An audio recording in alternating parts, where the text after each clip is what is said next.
حضرت آدم علیہ السلام کی اولاد دنیا میں خوب بڑھی۔ آہستہ آہستہ یہ خدا کو بھولتے گئے جس نے انہیں پیدا کیا تھا اور جو ان کا پالنے والا ہے۔ شیطان کے بہکاوے میں آنے لگے جس نے حضرت آدم علیہ السلام کو جنت سے نکلوا دیا تھا۔ شیطان کے بہکاوے میں آ کر یہ لوگ بتوں کو، آگ اور سورج کو پوجنے لگے اور ایک خدا کی بجائے مٹی اور پتھر کے بہت سے خدا بنا لیے۔ اللہ اپنے بندوں سے بڑی محبت رکھتا ہے۔ اس کو یہ کبھی گوارا نہیں ہے کہ اس کے بندے شیطان کے بہکاوے میں آ کر اللہ کے علاوہ کسی اور کی عبادت کرنے لگے۔ اللہ نے ان لوگوں کی ہدایت کے لیے نوح علیہ السلام کو اپنا نبی بنا کر بھیجا۔ نوح علیہ السلام 950 سال تک اپنی قوم کو خدا کا پیغام سناتے رہے، مگر ان کی قوم ایمان نہیں لائی، بلکہ طرح طرح سے آپ کو اذیت دیتی اور آپ کو ستاتی رہی، یہاں تک کہ کئی بار ان ظالموں نے آپ کو اس قدر تکلیف دی کہ آپ کو مردہ خیال کر کے کپڑوں میں لپیٹ کر مکان میں ڈال دیا، مگر آپ پھر مکان سے نکل کر دین کی تبلیغ فرمانے لگے۔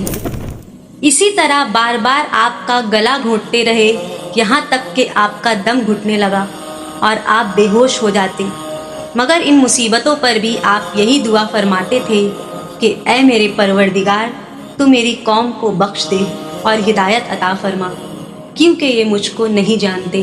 اور قوم کا یہ حال تھا کہ ہر بوڑھا باپ اپنے بچوں کو یہ وصیت کر کے مرتا تھا کہ نوح علیہ السلام بہت پرانے پاگل ہیں، اس لیے کوئی ان کی باتوں کو نہ مانے اور نہ ان کی باتوں پر دھیان دے۔ یہاں تک کہ ایک دن یہ وحی نازل ہو گئی کہ اے نوح، اب تک جو لوگ مومن ہو چکے ہیں ان کے سوا اور دوسرے لوگ کبھی ہرگز ایمان نہیں لائیں گے۔ حضرت نوح علیہ السلام کی قوم کے لوگوں نے کہا، اے نوح، اگر تم سچے ہو تو جس عذاب سے تم ہم کو ڈراتے ہو وہ لے آؤ۔ حضرت نوح علیہ السلام نے کہا، جب اللہ پاک چاہیں گے عذاب لے آئیں گے۔ اللہ تعالیٰ نے آپ کو حکم دیا کہ آپ ایک کشتی تیار کریں۔ چنانچہ 100 برس میں آپ کے لگائے ہوئے ساگوان کے درخت تیار ہو گئے اور آپ نے ان درختوں کی لکڑیوں سے ایک کشتی بنائی جو 80 گز لمبی اور 50 گز چوڑی تھی، اور اس میں 3 درجے تھے۔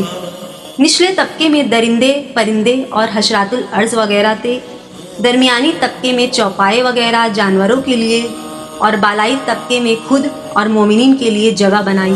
اس طرح یہ شاندار کشتی آپ نے بنائی اور 100 برس کی مدت میں یہ تاریخی کشتی بن کر تیار ہوئی۔ جب آپ کشتی بنانے میں مصروف تھے تو آپ کی قوم آپ کا مذاق اڑاتی تھی۔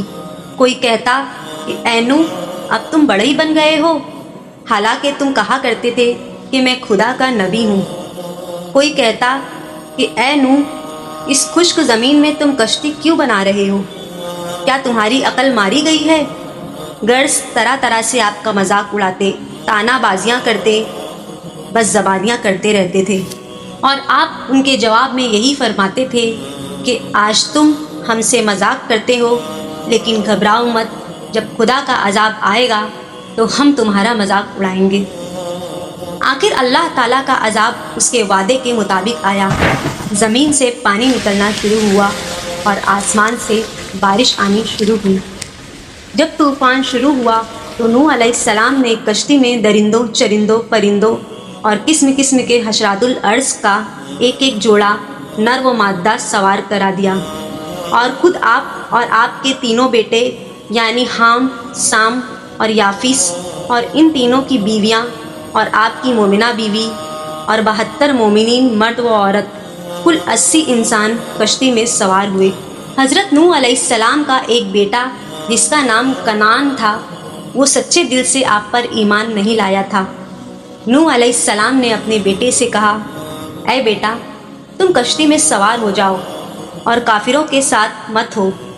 تو اس نے کہا، میں کسی پہاڑ پر چڑھ جاؤں گا اور وہ پانی سے بچا لے گا۔ نوح علیہ السلام نے فرمایا، آج خدا کے عذاب سے کوئی کسی کو نہیں بچا سکتا۔ اتنے میں دونوں کے درمیان پانی کی ایک لہر اٹھی اور کنعان ڈوب گیا۔ نوح علیہ السلام کی ایک بیوی وائلہ جو کافرہ تھی، وہ بھی طوفان میں ہلاک ہو گئی۔ حضرت نوح علیہ السلام کی کشتی طوفان میں 6 مہینے تک چکر لگاتی رہی۔ پھر اللہ تعالیٰ کے حکم سے کشتی جودی پہاڑ پر ٹھہر گئی۔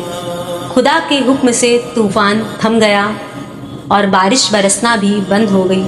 حضرت نوح علیہ السلام نے کشتی سے اتر کر سب سے پہلے جو بستی بسائی اس کا نام سامانین رکھا۔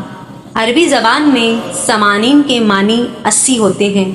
کیونکہ کشتی میں 80 لوگ تھے اس لیے گاؤں کا نام سامانین رکھ دیا گیا۔ نوح علیہ السلام کا تذکرہ قرآن میں 42 جگہ آیا ہے۔